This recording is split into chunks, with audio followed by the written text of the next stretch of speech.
Удар по войскам Запада в Украине, резкое заявление Путина и реакция мира. Мирный процесс и переговоры в тупике. Трамп в ярости и растерянности, но на одной волне с Кремлем. Западная пресса пишет, американский президент решил не портить отношения с Россией. Детали. Зеленский обратился к Москве, что потребовал от Путина. Нападение поляков на украинцев, атака в Варшаве, мотив – национальность. Финляндия массово разворачивает россиян. 90% получили отказ в убежище. К депортации готовятся те, кто выступал против действий Кремля. Почему? Беларусь открыла вакансии для пакистанцев. Сотни предложений, кого ищут и сколько готовы платить.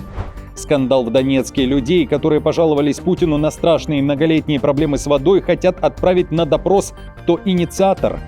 Майдан Незалежности вновь охвачен протестами. Украинцы обратились к правительству. И кто и почему требуют досрочных выборов? Досмотрите.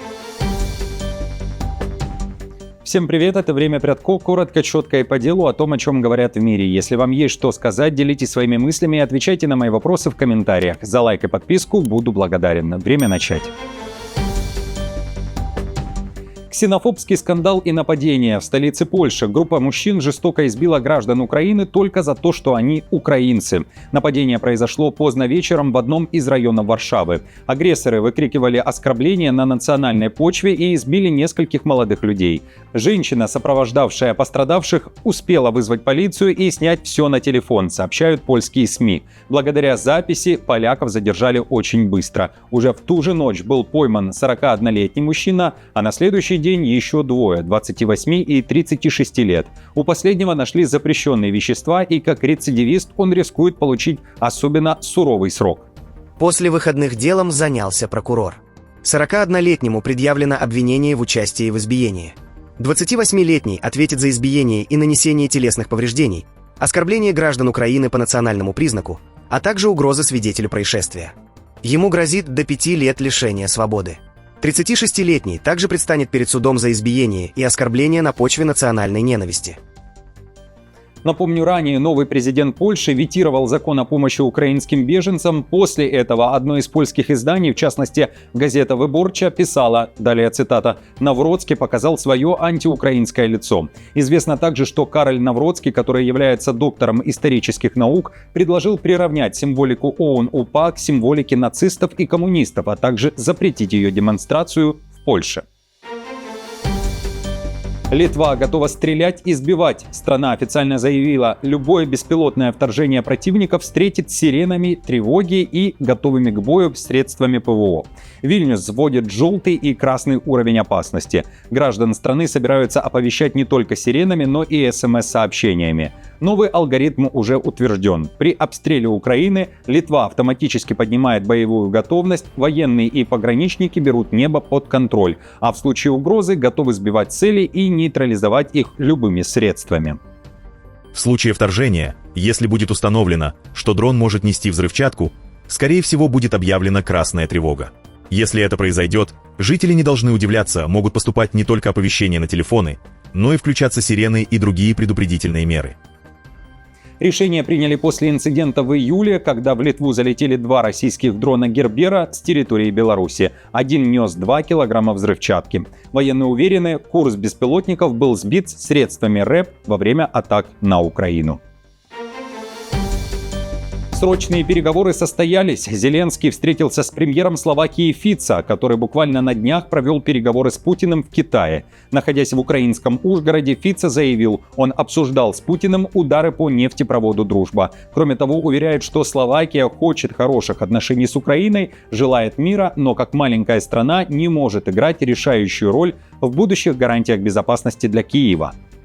Мы уважаем, как государства защищают свои национальные интересы, но при этом мы также должны уважать интересы других.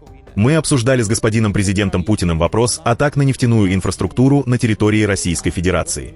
Мы также обсуждали тот факт, что Россия больше не может транспортировать энергоносители в Словакию. Как вы знаете, это привело к резким политическим заявлениям с обеих сторон. Зеленский при этом обратился по сути к Путину, заявив, что Россия должна закончить эту войну, далее цитата, поскольку именно она ее начала и продолжает затягивать, конец цитаты. А Фицо по поводу нефти он ответил так: Украина открыта для поставок нефти и газа в Словакию, но не из России, потому что идет война. Кроме того, дал понять, удары по РФ будут наноситься и дальше.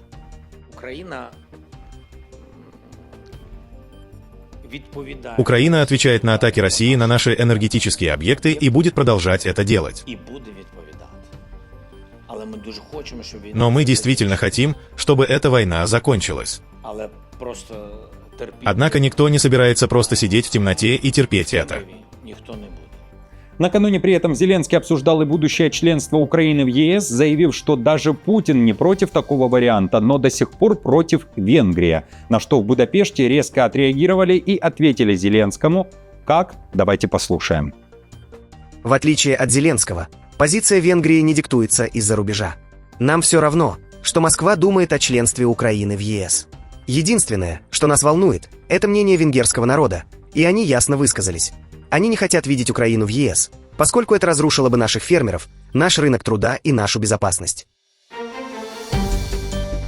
Переговоры и мирный процесс в тупике. Трамп раздражен, и у него нет идей, как сдвинуть все с мертвой точки. Об этом пишет американская пресса. Сейчас же Трамп и Путин на одной волне, уточняет CNN. Они оба обвиняют Европу в том, что мирный процесс по Украине зашел в тупик.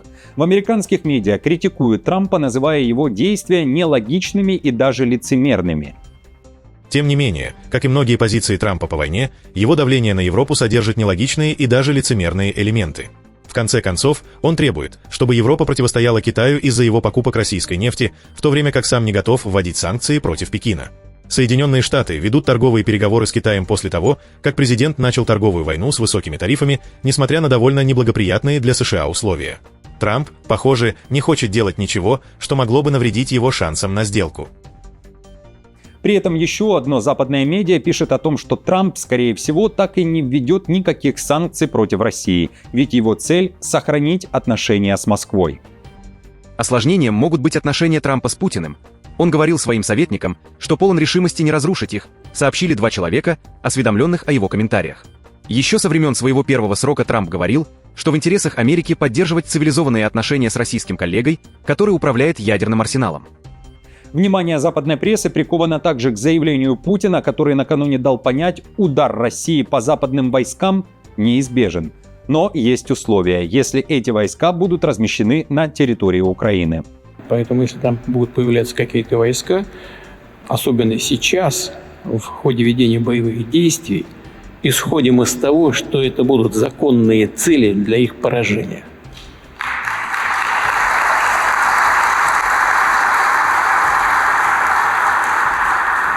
А если будут достигнуты решения, которые приведут к миру, к долгосрочному миру, то тогда я просто не вижу никакого смысла в их нахождении на территории Украины. Вот и все. Издание «Вашингтон-Пост» посвятило целую статью этому заявлению Путина. Там отмечают, что заявление фактически совпало с недавним ударом «Искандером» по территории Черниговской области, о котором я рассказывал в предыдущем видео. Тем временем угроза Путина прозвучала сразу после удара российской авиации по северу Украины 4 сентября. Погибли 2 сотрудников Датского совета по делам беженцев, занимавшиеся разминированием. Еще 8 человек получили ранения. Зеленский потребовал новых санкций против России, чья экономика испытывает сильное давление после более чем 3 лет войны. Путин в ответ попытался успокоить публику, заявив, что не стоит слушать интернет-мнения о кризисе.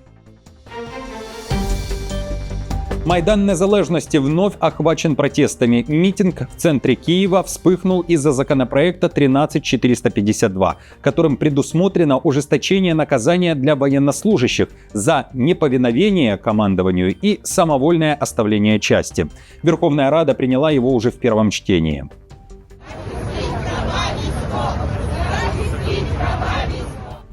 Люди призывали принять закон о военном омбудсмене и установить сроки службы. При этом выкрикивали «репрессии не дисциплина», а также «военные не рабы». В частности, народные избранники хотят, чтобы за неповиновение приказу командира военнослужащий нес реальное наказание в виде лишения свободы сроком от 5 до 10 лет. При этом возможность для суда назначить более мягкое наказание или испытательный срок в парламенте хотят исключить. Масштабный протест против правительства прошел и в Сербии. Тысячи людей требовали досрочных выборов. Антиправительственные митинги прошли в городе Нови Сад. Основное обращение было адресовано президенту Александру Вучичу и его партии. Протестующие настаивают, выборы должны пройти мирно и демократично, чтобы не допустить кражи результатов. Однако многие сомневаются, что голосование вообще будет объявлено. Местом протестов стал Нови Сад не просто так. Это город, где в ноябре 2024 года в результате обрушения крыши на железнодорожном вокзале погибли 16 человек.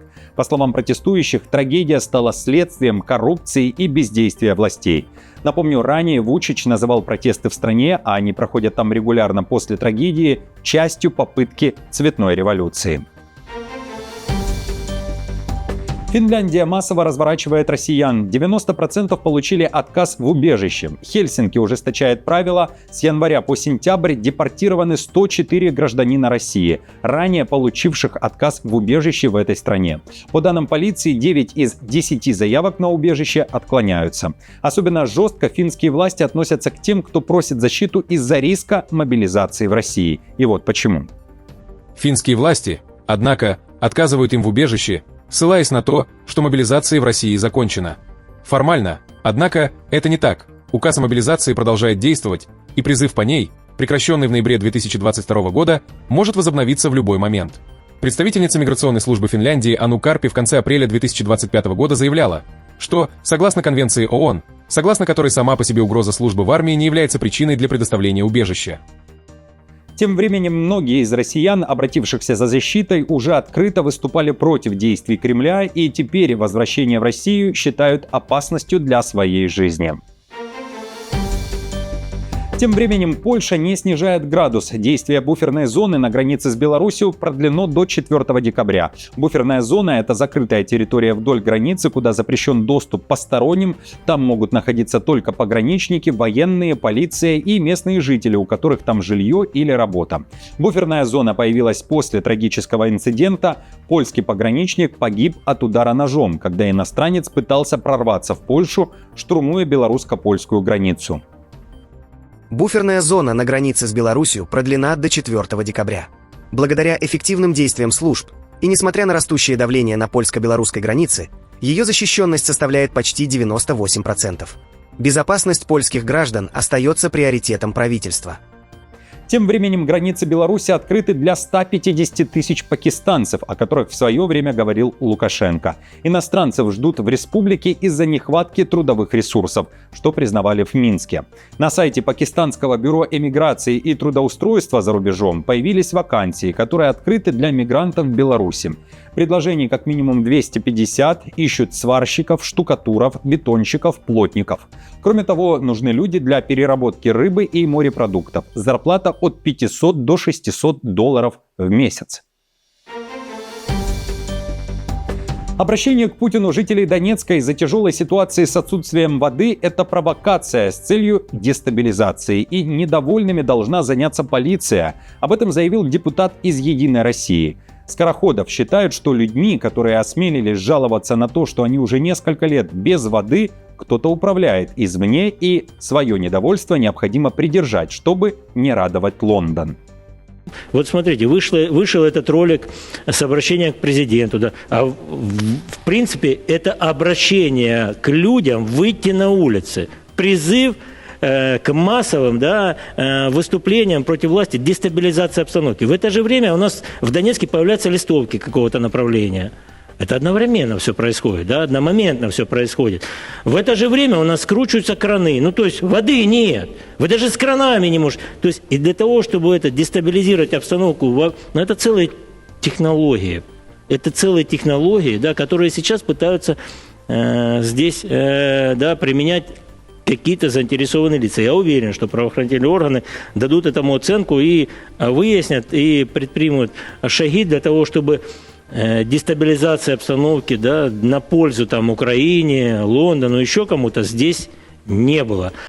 Это заявление возмутило жителей Донецка, Скороходову пришлось оправдываться, он вновь заявил, что нельзя раскачивать лодку и все-таки необходимо устроить проверку тем, кто причастен к записи обращений к Путину. Напомню, часть Донецкой области, подконтрольная России, оказалась на грани гуманитарной катастрофы из-за проблем с водой, которые вызваны изношенными системами и в том числе жарой. Власти, назначенные Россией, обвиняют Украину в водной блокаде.